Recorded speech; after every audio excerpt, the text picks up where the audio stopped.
ಇವತ್ತಿನ ತಲೆಬರಹ ನಂಬಿಕೆಯ ಮೇಲೆ ದಾಳಿ ಅನ್ನುವಂಥದ್ದು. ಸೊ ಯೆಶಾಯ 36ನೇ ಅಧ್ಯಾಯ ಒಂದು ಐತಿಹಾಸಿಕ ಅಧ್ಯಾಯ ಅಂತ ಹೇಳ್ಬೋದು. ಇದರಲ್ಲಿ ಪ್ರವಾದನೆಗಳು ಅಷ್ಟಿಲ್ಲ, ಬದಲಾಗಿ ಆ ಇತಿಹಾಸದ ಕುರಿತಾಗಿ ಕೆಲವು ವಿಷಯಗಳಿದಾವೆ. ಇಲ್ಲಿ ಆ ಯಹೂದ ರಾಜನಾದ ಹಿಜ್ಕೀಯನ ಸಮಯ ಇದಾಗಿದೆ. ಈ 36ನೇ ಅಧ್ಯಾಯದಿಂದ ಹಿಡಿದು 39ನೇ ಅಧ್ಯಾಯದವರೆಗೂ ಈ ವಿಷಯಗಳನ್ನ ನಾವು ನೋಡ್ಬೋದು. 36, 37, 38 ಮತ್ತು 39 ಹಿಜ್ಕೀಯನ ಕಾಲದಲ್ಲಿ ನಡೆದಂತಹ ಕೆಲವು ಸಂಘಟನೆಗಳು. ಸೊ ಅಧ್ಯಾಯದ ಪ್ರಾರಂಭದಲ್ಲಿ ಹೆಡ್ಲೈನ್ ಕೂಡ ನಾವು ನೋಡ್ತೇವೆ, ಹಿಜ್ಕೀಯನ ಕಾಲದಲ್ಲಿ ಯೆಶಾಯನಿಗೆ ಸಂಬಂಧಪಟ್ಟ ಕೆಲವು ಕಾರ್ಯಗಳು ಅಂತೇಳಿ. 36ರಿಂದ 39. ಇವತ್ತು ನಾವು ನೋಡ್ತಾ ಇರುವಂತಹ ಒಂದು ವಿಷಯ ನಂಬಿಕೆಯ ಕುರಿತಾಗಿ, ಅಥವಾ ನಂಬಿಕೆಯ ಮೇಲೆ ಆಗುವಂತಹ ಒಂದು ದಾಳಿ. ಅಂದ್ರೆ ನಮ್ಮ ನಂಬಿಕೆಯನ್ನ ಕುಗ್ಗಿಸುವಂತಹ, ನಮ್ಮ ವಿಶ್ವಾಸವನ್ನ ಅಲ್ಲೋಲ ಕಲ್ಲೋಲಗೊಳಿಸುವಂತಹ ಕಾರ್ಯಗಳು ಹೇಗಿರ್ತವೆ ಅನ್ನುವಂಥದ್ರ ಕುರಿತಾಗಿ ನಾವಿವತ್ತು ಧ್ಯಾನ ಮಾಡೋಣ. ನಾನು ನಿಮ್ಗೆ ಮೊದಲೇ ಹೇಳಿದಾಗೆ ಈ 36ನೇ ಅಧ್ಯಾಯ ಹಿಜ್ಕೀಯನ ಜೀವನ ಚರಿತ್ರೆ ಕುರಿತಾಗಿ ಇರುವಂಥದ್ದು. 11 ಅಧ್ಯಾಯಗಳಲ್ಲೂ ಸತ್ಯವೇದದಲ್ಲಿ ಹಿಜ್ಕೀಯನ ಜೀವನ ಕುರಿತು 11 ಅಧ್ಯಾಯಗಳಲ್ಲಿ ನಾವು ನೋಡುತ್ತೇವೆ. 2ನೇ ಅರಸುಗಳು 18ರಿಂದ 20 ಅಧ್ಯಾಯದಲ್ಲಿ, 2ನೇ ಪೂರ್ವಕಾಲ ವೃತ್ತಾಂತ 29ರಿಂದ 32 ಅಧ್ಯಾಯಗಳಲ್ಲಿ, ಮತ್ತು ಯೆಶಾಯ 36ರಿಂದ 39. ಒಟ್ಟು 11 ಅಧ್ಯಾಯಗಳಲ್ಲಿ, ಕಡಿಮೆ ಏನಲ್ಲ ಅಲ್ವಾ ಹಿಜ್ಕೀಯನ ಜೀವನ ಚರಿತ್ರೆ. 11 ಅಧ್ಯಾಯಗಳಲ್ಲಿ ನಾವು ನೋಡ್ತೇವೆ. ನಿಮ್ಗೆಲ್ಲ ಗೊತ್ತಿರುತ್ತೆ, ಮುಂದಿನ ದಿನಮಾನಗಳಲ್ಲಿ ಮುಂದಿನ ಅಧ್ಯಾಯಗಳನ್ನ ನೋಡಬೇಕಾದ್ರೆ ಹಿಜ್ಕೀಯ ರಾಜನು ದೇವರನ್ನ ಪ್ರಾರ್ಥಿಸಿ ತನ್ನ ಜೀವಮಾನದಲ್ಲಿ ಆಯುಷನ್ನ ಹೆಚ್ಚಿಸಿಕೊಂಡಂತಹ ವ್ಯಕ್ತಿ. ಅದನ್ನ ಮುಂದಿನ ಅಧ್ಯಾಯಗಳಲ್ಲಿ ನೋಡ್ತೇವೆ. ಇದು ಕ್ರಿಸ್ತಪೂರ್ವ 701ನೇ ಇಸ್ವಿಯಲ್ಲಿ ನಡೆದಂತಹ ಒಂದು ಸಂಘಟನೆ. ಅಶ್ಶೂರ ಅರಸನು ಯಹೂದ ಪ್ರಾಂತ್ಯವನ್ನ ಆಕ್ರಮಿಸಿಕೊಂಡಂತಹ ಸಮಯದಲ್ಲಿ, ಕ್ರಿಸ್ತಪೂರ್ವ 701. ಈ ಮ್ಯಾಪಲ್ಲಿ ನಾವು ನೋಡ್ತೇವೆ. ಮೊದಲನೇ ಅಧ್ಯಾಯದಿಂದ ನಾವು ನೋಡ್ಕೊಂಡ್ ಬಂದ್ರೆ 1ನೇ ವಚನದಿಂದ ನಾವು ನೋಡೋಣ. ಹಿಜ್ಕೀಯನ ಆಳ್ವಿಕೆಯಲ್ಲಿ ಯೆಶಾಯನಿಗೆ ಸಂಬಂಧಪಟ್ಟ ಕೆಲವು ಕಾರ್ಯಗಳು 36ರಿಂದ 39. ಸೆನ್ಹೆರೀಬನು ಯೆರೂಸಲೇಮನ್ನು ಮುತ್ತಿದ್ದು. ಅರಸನಾದ ಹಿಜ್ಕೀಯನ ಆಳ್ವಿಕೆಯ 14ನೇ ವರ್ಷದಲ್ಲಿ ಅಶ್ಶೂರದ ಅರಸನಾದ ಸೆನ್ಹೆರೀಬನು ಬಂದು ಯಹೂದ ಪ್ರಾಂತ್ಯದೊಳಗೆ ಕೋಟೆ ಕೊತ್ತಲುಗಳುಳ್ಳ ಎಲ್ಲಾ ಪಟ್ಟಣಗಳನ್ನು ಸ್ವಾಧೀನ ಮಾಡಿಕೊಂಡನು. ಆಗ ಅಶ್ಶೂರದ ಅರಸನು ಲಾಕೇಶ್ನಿಂದ ಮಹಾಸೈನ್ಯ ಸಹಿತನಾದ ರಬ್ಷಾಕೆ ಎಂಬುವನನ್ನು ಯೆರೂಸಲೇಮಿನಿಂದ ಹಿಜ್ಕೀಯನ ಬಳಿಗೆ ಕಳುಹಿಸಿದನು. ಇವನು ಮಡಿವಾಳರ ಹೊಲದ ಮೇಲೆ ಹೋಗುವ ರಾಜಮಾರ್ಗದ ಹತ್ತಿರ ಅಲ್ಲಿನ ಕೆರೆಯ ಕಾಲುವೆಯ ಬಳಿಯಲ್ಲಿ ಪಾಳೆಯ ಮಾಡಿಕೊಂಡನು. ಇದು ಮೊದಲ 2 ವಚನಗಳಿದೆ.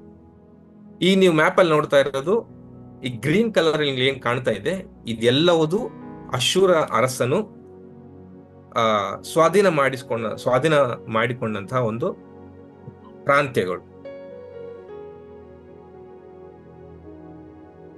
ಇಲ್ಲಿ ಈಗ ನಡೆಯುವಂತಹ ಅಧ್ಯಾಯ ಬಂದು ಇಲ್ಲಿ ಬ್ರೌನ್ ಕಲರ್ ಅಲ್ಲಿ ಕಾಣ್ತಾ ಇದೆ. ಸೊ ಇದು ಯೆರೂಸಲೇಮಿನ ಮುತ್ತುವಂತಹ ಸಂದರ್ಭಗಳಲ್ಲಿ ಆದಂತಹ ಘಟನೆ 36ನೇ ಅಧ್ಯಾಯದಲ್ಲಿ ಇಲ್ಲಿ ನಡೀತಾ ಇದೆ. ಇದು 701 BCಯಲ್ಲಿ ನಡೀತಿರುವಂತಹ ಒಂದು ಕಾರ್ಯ ಇದಾಗಿದೆ. ಈ ಅಶ್ಶೂರ ಅರಸರು ಏನ್ ಮಾಡ್ತಾ ಇದ್ದಾರೆ, ಇಲ್ಲಿಂದ ಈ ಎಲ್ಲಾ ಪ್ರಾಂತ್ಯಗಳನ್ನ ತಾವೆಲ್ಲ ಸ್ವಾಧೀನ ಮಾಡಿಕೊಂಡು ಈಗ ಈ ಯಹೂದ ಪ್ರಾಂತ್ಯಕ್ಕೆ ಬಂದಿದ್ದಾರೆ. 36ನೇ ಅಧ್ಯಾಯದಲ್ಲಿ ಮೊದಲೇ ನಾನು ಹೇಳಿದಾಗೆ 2 ಅರಸುಗಳು 18ರಿಂದ 20ರಲ್ಲಿ ಮತ್ತು 2 ಪೂರ್ವಕಾಲ ವೃತ್ತಾಂತ 32ರಿಂದ 19ರಲ್ಲಿ ಈ ಎಲ್ಲ ಕಾರ್ಯಗಳನ್ನ ನಾವು ನೋಡ್ಬೋದು. ಈ ಎಲ್ಲಾ ಪ್ರಾಂತ್ಯಗಳನ್ನ ತಾವು ಆಕ್ರಮಿಸಿಕೊಂಡು ಬಂದು ಸದ್ಯ ಈ ಯೆರೂಸಲೇಮನ್ನು ಕೂಡ ಆಕ್ರಮಿಸಿಕೊಳ್ಬೇಕಿದ್ದಾರೆ. ನೆಕ್ಸ್ಟ್ ಟಾರ್ಗೆಟ್ ಇದು ಇವ್ರದ್ದು.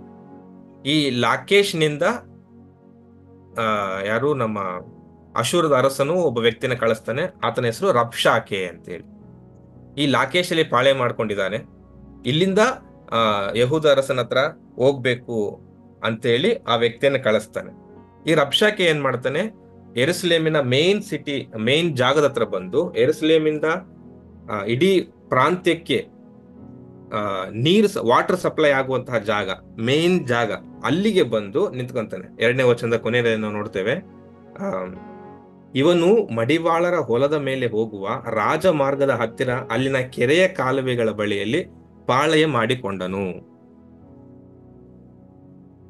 ಅಂದ್ರೆ ಅಲ್ಲಿಂದ ಅಲ್ಲಿ ತನ್ನ ಎಲ್ಲಾ ಸೈನ್ಯವನ್ನ ಕರ್ಕೊಂಡು ಬಂದು, ಮಹಾ ಸೈನ್ಯ ಜೊತೆಗೆ, ಸೈನ್ಯ ಅಂದ್ರೆ ಕಡಿಮೆ ಸೈನ್ಯ ಅಲ್ಲ, ಮಹಾ ಸೈನ್ಯದೊಟ್ಟಿಗೆ ನಮ್ಮ ಈ ಅಧ್ಯಾಯದಲ್ಲಿ ಬರುವಂತ ರಬ್ಷಾಕೆಯು ಪಾಳೆಯ ಮಾಡಿಕೊಂಡಿದ್ದಾನೆ. ಸೊ ಈ ವ್ಯಕ್ತಿ ಮತ್ತೆ ಆ ಒಂದು ವಾಟರ್ ಸಪ್ಲೈ ಹತ್ರ ಬಂದು ಅಲ್ಲಿ ನಿಂತ್ಕೊಂಡು, ಅಂದ್ರೆ ಅವನ ಒಂದು ಟಾರ್ಗೆಟ್ ಏನಾಗಿದೆ ಅಂತಂದ್ರೆ, ಇವ್ರಿಗೆಲ್ಲರಿಗೂ ಈಗ ವಾಟರ್ ಸಪ್ಲೈ ಕಟ್ ಮಾಡವಿ, ಇವ್ರು ಏನ್ ಮಾಡ್ತಾರೆ ನೋಡೋಣ ಅನ್ನುವಂತಹ ಒಂದು ಆಲೋಚನೆಯಲ್ಲಿ ಇದ್ರೂ ಇರ್ಬೋದು ಅವನು. ಸೊ ಆ ಜಾಗದಲ್ಲಿ ಬಂದು ನಿಂತ್ಕೊಂಡು ಮಾತಾಡ್ತಾನೆ. 3ನೇ ಅಧ್ಯಾಯದ ನಾವು 3ನೇ ವಚನದಲ್ಲಿ ನಾವು ಕಂಟಿನ್ಯೂ ಮಾಡ್ಬೇಕಾದ್ರೆ, ಆಮೇಲೆ ಇಲ್ಕೀಯನ ಮಗನು ರಾಜಗೃಹಾಧಿಪತಿಯೂ ಆದ ಎಲ್ಯಾಕೀಮ್, ಲೇಖಕನಾದ ಶೆಬ್ನ, ಆಸಾಫನ ಮಗನು ಮಂತ್ರಿಯೂ ಆಗಿದ್ದ ಯೋವ ಎಂಬುವರು ಬಂದರು. ಸೊ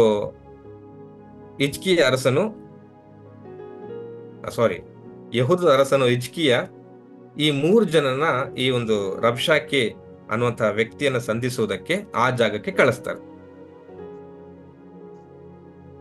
ಇಲ್ಲಿ ರಬ್ಷಾಕೆ ಅನ್ನುವಂಥದ್ದು ಆ ವ್ಯಕ್ತಿಯ ಹೆಸರಲ್ಲ, ಸತ್ಯವೇದದಲ್ಲಿ ಆ ವ್ಯಕ್ತಿ ಹೆಸರು ಬರೆಯಲ್ಪಟ್ಟಿಲ್ಲ, ಬದಲಾಗಿ ಅದರ ಒಂದು ಅರ್ಥ ಸೈನ್ಯಗಳ ಲೀಡರ್, ಸೈನ್ಯಾಧಿಪತಿ ಅಂತ ಅನ್ಕೋಬಹುದು. ಕೆಲವರು ರಬ್ಷಾಕೆ ಅನ್ನುವಂಥದ್ದು ಹೆಸರು ಅಂತ ಅನ್ಕೊಂಡ್ಬಿಡ್ತಾರೆ, ಆದ್ರೆ ಅದು ಹೆಸರಲ್ಲ, ಅದೊಂದು ಡೆಸಿಗ್ನೇಷನ್.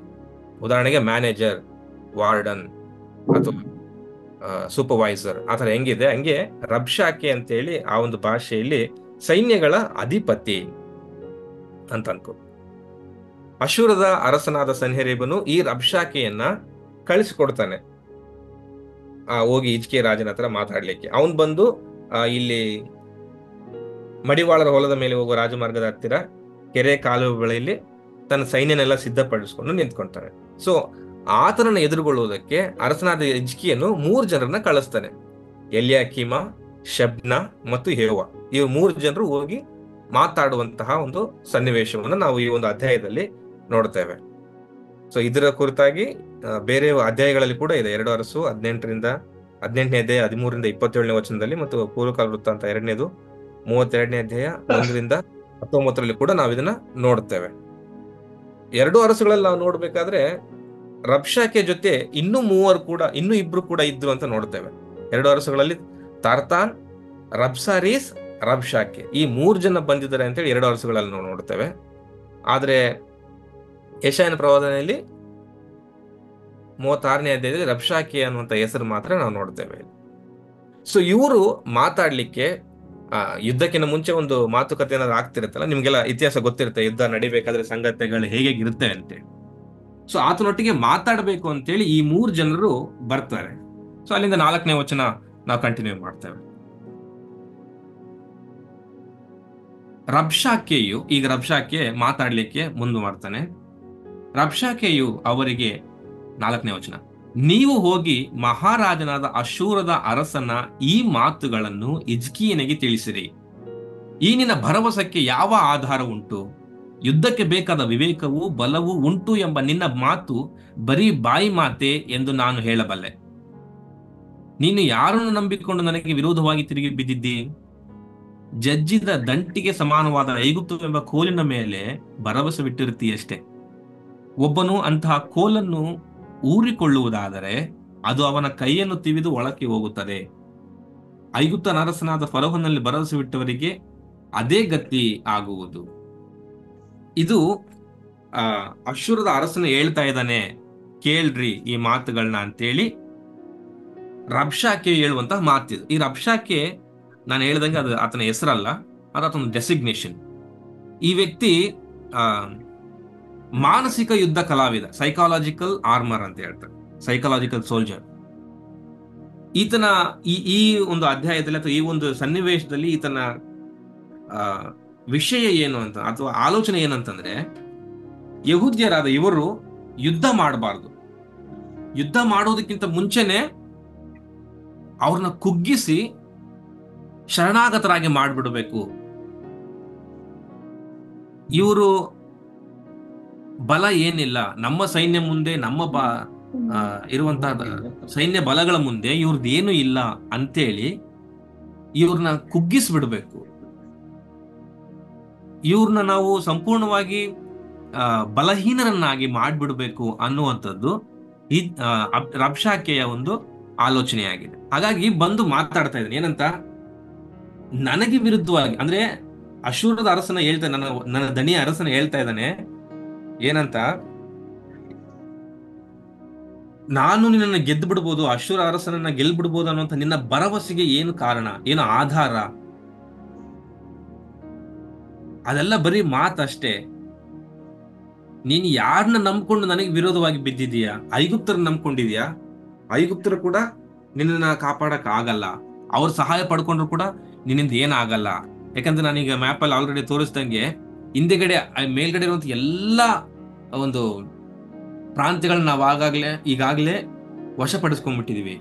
ಈಗ ನಿನ್ನ ಚಿಕ್ಕ ನೋಡ್ರಿ ಬ್ರೌನ್ ಕಲರ್ ಏನ್ ಕಾಣ್ತಾ ಇದೆ ಅಷ್ಟು ಮಾತ್ರ ಈಗ ಅಲ್ಲಿಂದ ಜೂದಾ ಮಾರ್ಗವಾಗಿ ಈಜಿಪ್ಟ್ಗೆ ಹೋಗಿ ಅವ್ರನ್ನು ಕೂಡ ಬಂಧಿಸಬೇಕು ಅನ್ನುವಂಥದ್ದು ಅಶೂರದ ಅರಸನ ಒಂದು ಪ್ಲಾನ್. ಸೊ ಇಷ್ಟೆಲ್ಲ ನಾನು ಆಲ್ರೆಡಿ ನಮ್ಮ ಸೈನ್ಯವು ಇಷ್ಟೊಂದು ನಾವು ದಾಳಿ ಮಾಡಿ ಗೆದ್ಕೊಂಡು ಬಂದಿದ್ದೀವಿ. ನೀವು ಆಫ್ಟರ್ ಆಲ್ ಈಗ ನಮಗೆ ನೀವೇನ್ ಮಹಾ ದೊಡ್ಡಿದ ಅಂತೇಳಿ ರಬ್ಷಾಕೆಯು ಒಂದು ಕುಗ್ಗಿಸುವಂತಹ ಮಾತುಗಳನ್ನ ಆಡ್ತಾ ಇದ್ದಾನೆ ಇಲ್ಲಿ. ಸೊ ಐಗುಪ್ತರ ಸಹಾಯ ಪಡ್ಕೊಂಡ್ಬಿಡ್ತೀರಾ, ಅಥವಾ ನೀವು ಅವ್ರ ಜೊತೆ ಸಮನಾಗಿ ನಮ್ಗೆ ಯುದ್ಧಕ್ಕೆ ಬರ್ತೀರಾ, ಅದು ನಿಮ್ಗೆ ಉಪಯೋಗ ಇಲ್ಲ ಅಂತೇಳಿ ಒಂದು ಮಾತು ಹೇಳ್ತಾನೆ. ಮತ್ತೆ ಮುಂದುವರಿಸಿ 7ನೇ ಅಧ್ಯಾಯದಲ್ಲಿ ಹೇಳ್ತಾನೆ, ಒಂದು ವೇಳೆ ನೀನು ನಿಮ್ಮ ದೇವರಾದ ಯೆಹೋವನನ್ನು ನಂಬಿಕೊಂಡಿದ್ದೀವಿ ಎಂದು ಹೇಳಬಹುದು. ಇಲ್ಲಪ್ಪ, ನಾವು ಐಗುಪ್ತರನ್ನ ಮಾತ್ರ ಸಹಾಯ ಮಾಡ್ತಾ ಇಲ್ಲ, ಸಹಾಯ ಕೇಳಲ್ಲ.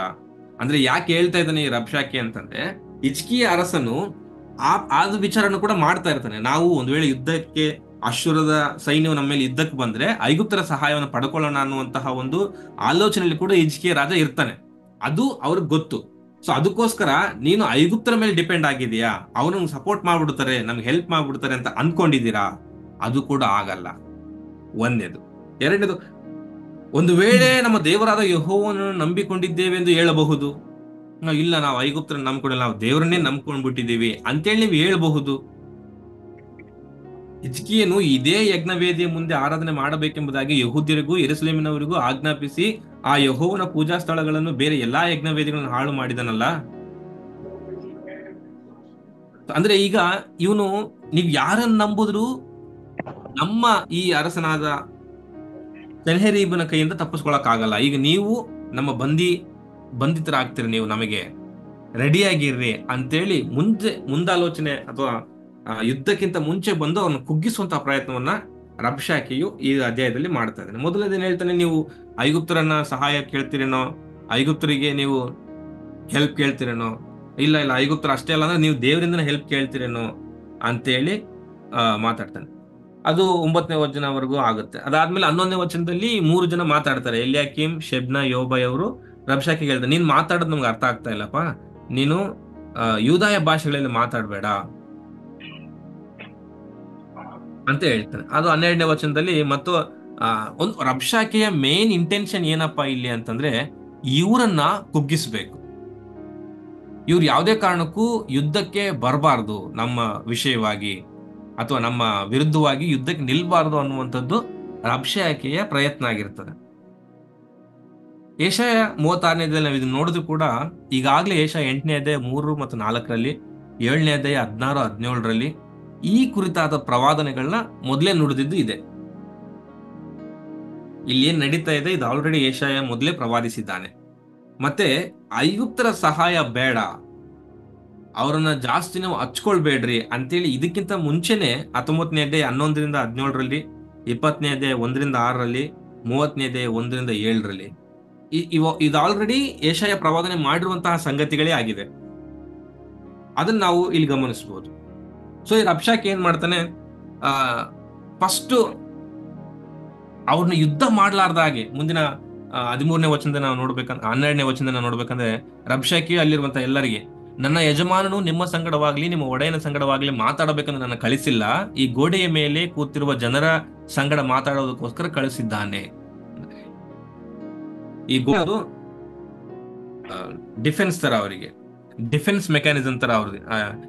ಫಸ್ಟ್ನೇ ಅಧ್ಯಾಯದಲ್ಲಿ ನಾವು ನೋಡ್ಬೇಕಂತಂದ್ರೂ ಕೂಡ ಯಹೂದ ಪ್ರಾಂತ್ಯಗಳ ಕೋಟೆ ಕೊತ್ತಲುಗಳುಳ್ಳ ಎಲ್ಲಾ ಪಟ್ಟಣಗಳನ್ನು ಸ್ವಾಧೀನ ಮಾಡಿಕೊಂಡು, ಒಂದನೇ ಅಧ್ಯಾಯದಲ್ಲಿ ಅಂದ್ರೆ ಅವರ ಡಿಫೆನ್ಸ್ ಸಿಸ್ಟಮ್ ನ ಫಸ್ಟ್ ಅಟ್ಯಾಕ್ ಮಾಡ್ತಾನೆ.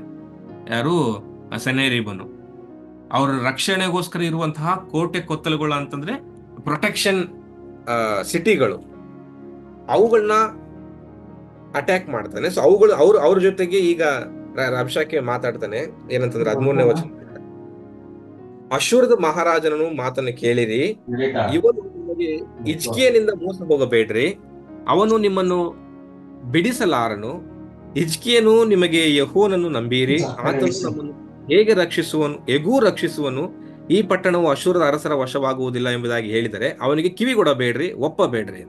ನೋಡಿ, ರಬ್ಷಾಕೆ ಮೊದಲೇ ಹೇಳಿದಂಗೆ ಮಾನಸಿಕವಾಗಿ ಜನರನ್ನ, ಸೈನ್ಯವನ್ನ, ರಾಜನನ್ನ ಕುಗ್ಗಿಸಬೇಕನ್ನುವಂಥದ್ದೇ ಅವನ ಮುಖ್ಯ ಗುರಿಯಾಗಿದೆ. ಅದಕ್ಕೋಸ್ಕರ ಅವನಿಗೆ ಕುಗ್ಗಿಸುವಂತಹ ಮಾತುಗಳನ್ನ ಆಡ್ತಾ ಇದ್ದಾನೆ. 16ನೇ ವಚನದಿಂದ, ಅಶ್ಶೂರ ಅರಸನಾದ ನನ್ನ ಮಾತುಗಳನ್ನು ಕೇಳಿರಿ, ನನ್ನೊಡನೆ ಒಡಂಬಡಿಕೆ ಮಾಡಿಕೊಂಡು ನನ್ನ ಆಶ್ರಯದಲ್ಲಿ ಸೇರಿರಿ. ನಿಮ್ಮಲ್ಲಿ ಪ್ರತಿಯೊಬ್ಬನೂ ತನ್ನ ಅಂಜೂರದ ಮರ, ದ್ರಾಕ್ಷಲತೆ ಇವುಗಳ ಹಣ್ಣುಗಳನ್ನು ತಿಂದು ತನ್ನ ಬಾವಿಯ ನೀರನ್ನು ಕುಡಿಯುವನು. ಅಂದ್ರೆ ನಾನ್ ನಿಮ್ಗೆ ಇಂಡಿಪೆಂಡೆಂಟ್ ಆಗಿರ್ಲಿಕ್ಕೆ ಹೆಲ್ಪ್ ಮಾಡ್ತೀನಿ, ನನ್ನ ಜೊತೆ ಬಂದ್ಬಿಡ್ರಿ, ನನಗೆ ಶರಣಾಗತ್ರಿ ಆಗಿರ್ರಿ, ನನ್ನ ಆಸ್ಥಾನದಲ್ಲಿ ನೀವಿರ್ರಿ, ನಿಮ್ಮನ್ನ ಹೆಂಗೋ ನಿಮ್ಮ ಪಾಡಿ ನಿಮ್ಮನ್ನ ಬಿಟ್ಬಿಡ್ತೀನಿ ಅನ್ನೋ ತರ ಒಂದು ಅರ್ಥದಲ್ಲಿ ಹೇಳ್ತಾ ಇದ್ದಾನೆ. ಆಮೇಲೆ ಅದ್ರ ಮುಂದುವರಿಸಿ 17ನೇ ವಚನದಲ್ಲಿ, ಸ್ವಲ್ಪ ಕಾಲವಾದ ನಂತರ ನಾನು ಬಂದು ನಿಮ್ಮನ್ನು ಧಾನ್ಯ, ದ್ರಾಕ್ಷಾರಸ, ಆಹಾರ, ದ್ರಾಕ್ಷಾರ ತೋಟ ಇವು ಸಮೃದ್ಧಿಯಾಗಿರುವ ನಿಮ್ಮ ದೇಶಕ್ಕೆ ಸಮಾನವಾದ ಇನ್ನೊಂದು ದೇಶಕ್ಕೆ ಕರ್ಕೊಂಡು ಹೋಗುವೆನು. ಅಂದ್ರೆ ನನ್ನ ಸಾಮ್ರಾಜ್ಯಕ್ಕೆ ಇನ್ನೂ ಇದಕ್ಕಿಂತ ಚೆನ್ನಾಗಿದೆ. ನೀವೀಗೇನ್ ಮಾಡ್ತಾ ಇದ್ದೀರಾ, ನೀವೇನು ಊಟ ಮಾಡ್ತಾ ಇದ್ದೀರಾ, ನೀವೇನ್ ತಿಂತಾ ಇದ್ದೀರಾ, ನೀವೇನ್ ಕುಡಿತಾ ಇದ್ದೀರಾ, ನನ್ನ ಅಧೀನಕ್ಕೆ ನೀವು ಬರ್ರಿ, ಇದನ್ನೇ ಕಂಟಿನ್ಯೂ ಮಾಡ್ರಿ. ಆಮೇಲೆ ನಾನು ಮತ್ತೆ ಬರ್ತಾನೆ. ಅಂದ್ರೆ ಇದು 744 ಕ್ರಿಸ್ತಪೂರ್ವ 744ರಿಂದ ಕ್ರಿಸ್ತಪೂರ್ವ 701ರಲ್ಲಿ ನಡೆದಂತ ಕಾಲಮಾನ. ಮೊದಲನೇ ಸಾರಿ ಯೆರೂಸಲೇಮಿನ ಮೇಲೆ ದಾಳಿ ಮಾಡಿದ್ದು ಅಶ್ಶೂರದ ಅರಸನು, ಅಥವಾ ಯೆರೂಸಲೇಮಿನ ಮೇಲಿರುವಂತ ಎಲ್ಲಾ ಪ್ರಾಂತ್ಯಗಳನ್ನ ದಾಳಿ ಮಾಡಿದ್ದು 740ರಲ್ಲಿ. ಬಂದು ಮತ್ತೆ ರಿಟರ್ನ್ ಹೋಗಿ ಮತ್ತೆ 701ರಲ್ಲಿ ಬರ್ತಾನೆ. ಅಂದ್ರೆ ಸುಮಾರು 20ರಿಂದ 30 ವರ್ಷಗಳ ಕಾಲ ದಾಳಿ ಮಾಡ್ತಾನೆ ಇರ್ತಾನೆ. ಅದಿಷ್ಟು ನಾನು ಮ್ಯಾಪ್ ಅಲ್ಲಿ ತೋರಿಸಿದ್ದಾನೆ, ಗ್ರೀನ್ ಕಲರ್. ಅದಿಷ್ಟು 740ರಿಂದ 701ರಲ್ಲಿ ನಡೆದಂತಹ ಒಂದು ಸಂಘಟನೆಗಳು. ಸೊ ಹಾಗಾಗಿ ಈಗ ಹೇಳ್ತಾನೆ, ಈಗ ಹೋಗ್ತೀನಿ, ನಿಮ್ಮನ್ನು ಬರ್ತೇನೆ, ಆಳ್ವಿಕೆ ಮಾಡ್ತೀನಿ, ಇದೆಲ್ಲ ನನ್ನ ಕಡೆ ಆಗುತ್ತೆ, ಮತ್ತೆ ನಾನು ನನ್ನ ಸಾಮ್ರಾಜ್ಯಕ್ಕೆ ಹೋಗ್ತೀನಿ, ಅಲ್ಲಿ ನನ್ನ ರಾಜಧಾನಿಯಲ್ಲಿ ನಾನು ಕೂತ್ಕೊಳ್ತೀನಿ, ಮತ್ತೆ ಬರ್ತೀನಿ, ನಿಮ್ಮನ್ನ ಇದಕ್ಕಿಂತ ಚೆನ್ನಾಗಿರುವಂತ ಸಿಟಿ ಕರ್ಕೊಂಡು ಹೋಗ್ತೀನಿ ಅಂತೇಳಿ ಅಶ್ಶೂರ ಅರಸನ ಹೇಳ್ತಾ ಇದ್ದಾನೆ ಅಂತೇಳಿ ರಬ್ಷಾಕೆ ತನ್ನ ತಂತ್ರಗಳ ಮೂಲಕವಾಗಿ ಮಾತಾಡ್ತಾ ಇದ್ದಾನೆ. ಸೊ ಮುಂದೆ 18ನೇ ವಚನ, ಹಿಜ್ಕೀಯನು ಯೆಹೋವನು ನಮ್ಮನ್ನು ರಕ್ಷಿಸುವನು ಎಂಬ ನಂಬಿಕೆಯನ್ನು ಹಿಜ್ಕೀಯನು ನಿಮ್ಮಲ್ಲಿ ಹುಟ್ಟಿಸಾನು, ನೋಡಿಕೊಳ್ಳ್ರಿ. ಯೆಹೋವನು ನಮ್ಮನ್ನು ಕಾಪಾಡ್ತಾನೆ, ನೀವೇನ್ ಭಯ ಪಡ್ಬೇಡ್ರಿ ಅಂತೇಳಿ ಹಿಜ್ಕೀಯ ರಾಜನು ಹೇಳ್ಬೋದು, ಅದನ್ನ ನಂಬೇಡ್ರಿ. ಯಾವ ಜನಾಂಗದ ದೇವತೆ ತನ್ನ ದೇಶದ ಅಶ್ಶೂರನು ಅರಸನ ಕೈಗೆ ಸಿಕ್ಕದಂತೆ ಕಾಪಾಡಿತ್ತು? ಈ ಹಿಂದೆಗಡೆ ನಾವೆಲ್ಲ ಈಗ ಯುದ್ಧದಲ್ಲಿ ಗೆದ್ಕೊಂಡು ಬಂದೀವಲ್ಲ, ಆ ಎಲ್ಲಾ ದೇವರು, ಆ ಎಲ್ಲಾ ಪ್ರಾಂತ್ಯಗಳ ದೇವರು ಅವ್ರವ್ರ ಅರಸರನ್ನ ಕಾಪಾಡ್ತಾ ಇಲ್ಲ. ಹಂಗೆ ನಿಮ್ಮ ದೇವರು ಕೂಡ ಕಾಪಾಡಕ್ಕೆ ಸಾಧ್ಯ ಇಲ್ಲ. 20ನೇ ವಚನ, ಯಾವ ಜನಾಂಗದ ದೇವತೆ ಯಾದರೂ ತನ್ನ ದೇಶವನ್ನು ತನ್ನ ಕೈಯಿಂದ ಬಿಡಿಸಲಾರದೆ ಹೋದ ಮೇಲೆ ಯೆಹೋವನು ಯೆರೂಸಲೇಮನ್ನು ತನ್ನ ಕೈಗೆ ತಪ್ಪಿಸಿ ನನ್ನ ಕೈಗೆ ತಪ್ಪಿಸಿ ಕಾಪಾಡುವನು ಅನ್ನುತ್ತಾನೋ ಎಂದು ಹೇಳಿದನು. ಆ ಸೇನಾಧಿಪತಿಗಳು ಯಾವ ಉತ್ತರವನ್ನು ಕೊಡಬಾರದೆಂದು ಅರಸನ ಪ್ರಜೆಗಳಿಂದ ಆಜ್ಞಾಪಿಸಿದ್ರಿಂದ ಅವರು ಸುಮ್ಮನಿದ್ದರು. ಸೊ ಇಲ್ಲಿ ಹಿಜ್ಕೀಯ ರಾಜನ ಹೋಗಿ ಅವ್ರ ಹತ್ರ ಮಾತಾಡ್ರಷ್ಟೇ. ಆತೇನ್ ಹೇಳ್ತಾನೆ, ಕೇಳ್ರಿ, ನೀವೇನು ಹೇಳ್ಬೇಡ್ರಿ, ನೀವೇನು ಮಾತಾಡ್ಬೇಡ್ರಿ ಅಂತ ಹೇಳಿ ಕಳಿಸಿರ್ತಾನೆ ಹಿಜ್ಕೀಯ. ಅದಕ್ಕೋಸ್ಕರ ಈ 3 ಜನ, ಎಲ್ಯಾಕೀಮ್, ಶೆಬ್ನ, ಯೋವ, ಈ 3 ಜನ ಹೋಗಿ ರಬ್ಷಾಕೆ ಏನ್ ಹೇಳ್ತಾನೆ ಅದನ್ನ ಮಾತ್ರ ಕೇಳ್ಕೊಂಡ್ ಬರ್ರಿ, ನೀವೇನ್ ಜಾಸ್ತಿ ಮಾತಾಡ್ಬೇಡ್ರಿ ಅಂತ ಹೇಳಿ ಕಳಿಸಿದ್ದಕ್ಕೆ 21ನೇ ಅಧ್ಯಾಯದಲ್ಲಿ ಅವ್ರು ಏನೂ ಉತ್ತರ ಕೊಡ್ಲಿಲ್ಲ. ಅವ್ರು ಕೇಳಿದ್ದಂತ ಎಲ್ಲಾ ವಿಚಾರಗಳನ್ನ ಸೀದಾ ಅದನ್ನ ಕೇಳ್ಕೊಂಡು ಸೀದಾ ಹಿಜ್ಕೀಯ ರಾಜನ ಹತ್ರ ಬರ್ತಾನೆ. 22ನೇ ಅಧ್ಯಾಯದಲ್ಲಿ ಇಲ್ಕೀಯನ ಮಗನು, ರಾಜಗೃಹಾಧಿಪತಿಯೂ ಆದ ಎಲ್ಯಾಕೀಮನು,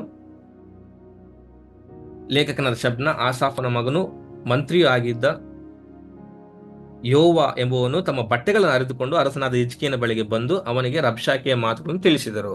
ಸೊ ಅವನು ಆಡಿದಂತಹ ಮಾತುಗಳಿಗೆ ಆಗ್ಲೇ ಕುಗ್ಗೋಗ್ಬಿಟ್ರು ಯಾರು, ಈ 3 ಜನ. ಹಾಗಾಗಿ ಅವರು ಬಟ್ಟೆಗಳನ್ನ ಹರಿದುಕೊಂಡು ತುಂಬಾ ಭಯಭ್ರಾಂತರಾಗಿ, ಮುಗೀತು, ಇನ್ನು ನಮ್ಮ ಕತೆ ಮುಗೀತು, ಈಗ ನಾವು ಅಟ್ಯಾಕಿಗೆ ಒಳಗಾಗಿದ್ದೀವಿ, ಇನ್ನ ನಮ್ಮನ್ನು ಕೂಡ ಮೇಲೆಲ್ಲ ಉತ್ತರ ಪ್ರಾಂತ್ಯಗಳನ್ನೆಲ್ಲ ಸ್ವಾಧೀನಪಡಿಸಿಕೊಂಡಂತ ಈ ಸೆನೆಹರೀಬನು ಈಗ ನಮ್ಮ ಪ್ರಾಂತ್ಯಗಳನ್ನು ಕೂಡ ಸ್ವಾಧೀನಪಡಿಸ್ಕೊಳ್ತಾನೆ ಅಂತೇಳಿ ಭಯಭ್ರಾಂತರಾಗಿ ಬಟ್ಟೆಗಳನ್ನ ಹರಿದುಕೊಂಡು ಹಿಜ್ಕೀಯ ರಾಜನ ಹತ್ರ ಬರ್ತಾರೆ. ಸೊ ಇದು 36ನೇ ಅಧ್ಯಾಯ ಆಗಿದೆ. ಸೈತಾನನ ತಂತ್ರ ಕೂಡ ಇದೇ ತರ ಇರ್ತದೆ. ರಬ್ಷಾಕೆಯ ತಂತ್ರ ಏನಾಗಿತ್ತು, ಈ ಯೆರೂಸಲೇಮಿನವರು, ಈ ಯಹೂದ ಪ್ರಾಂತ್ಯದವರು ಯುದ್ಧಕ್ಕೆ ಬರಬಾರದು, ಅವ್ರನ್ನ ಹೇಗಾದ್ರೂ ಮಾಡಿ ಅಲ್ಲೇ ಸಂಹಾರ ಮಾಡ್ಬಿಡ್ಬೇಕು, ಮಾತಿನ ಮೂಲಕವಾಗಿ ಅವ್ರಿಗೆ ಸೋಲು ಕಾಣಿಸ್ಬಿಡ್ಬೇಕು ಅನ್ನುವಂತಹ ಆಲೋಚನೆ ಹೆಂಗೆ ರಬ್ಷಾಕೆಯಾಗಿತ್ತೋ, ಆತ್ಮಿಕ ಹೋರಾಟದಲ್ಲಿ ಸೈತಾನನ ತಂತ್ರ ಕೂಡ ಇದೇ ಆಗಿರ್ತದೆ. ನಾವು ಯಾವುದೇ ಕಾರಣಕ್ಕೂ ಸೈತಾನನೊಟ್ಟಿಗೆ ಯುದ್ಧಕ್ಕೆ ಬರಬಾರದು, ಹೋರಾಡಬಾರದು ಅನ್ನುವಂಥದ್ದೇ ಸೈತಾನನ ಪ್ರಾಮುಖ್ಯ ಗುರಿಯಾಗಿರ್ತದೆ.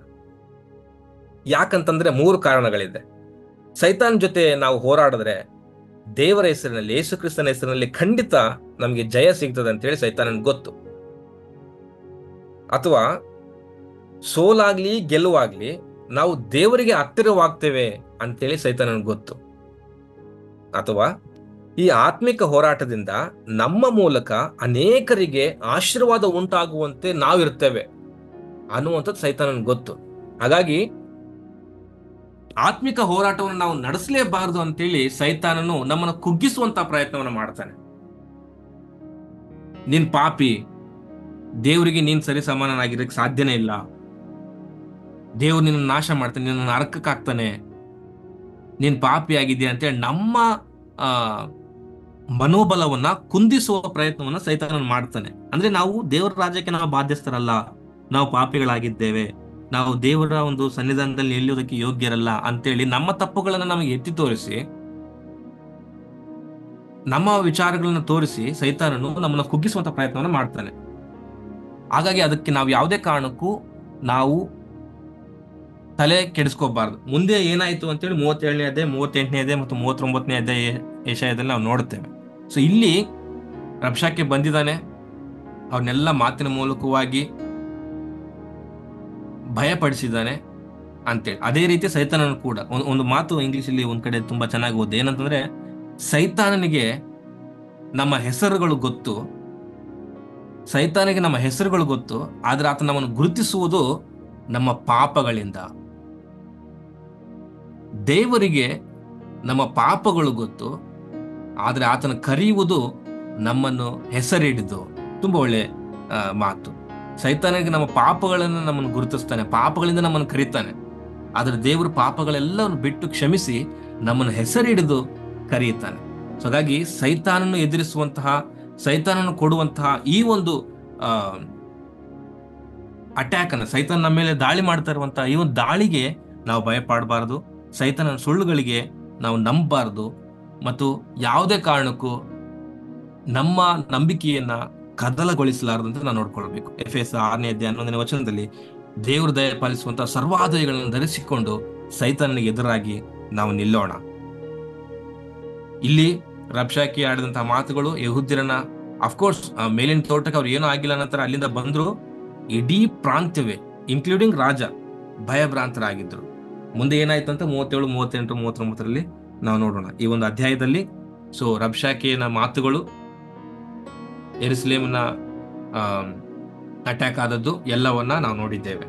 ಸೊ ನಾವು ಈ ನಂಬಿಕೆಯನ್ನ ಕದಲಗೊಳಿಸುವಂತಹ, ನಂಬಿಕೆಯ ಬುನಾದಿಯನ್ನ ಶೇಕ್ ಮಾಡುವಂತಹ ಸಂಗತಿಗಳು ನಮ್ಮ ಮೇಲೆ ಏನೇ ಆದ್ರೂ ನಾವು ಭಯಪಡಬಾರದು.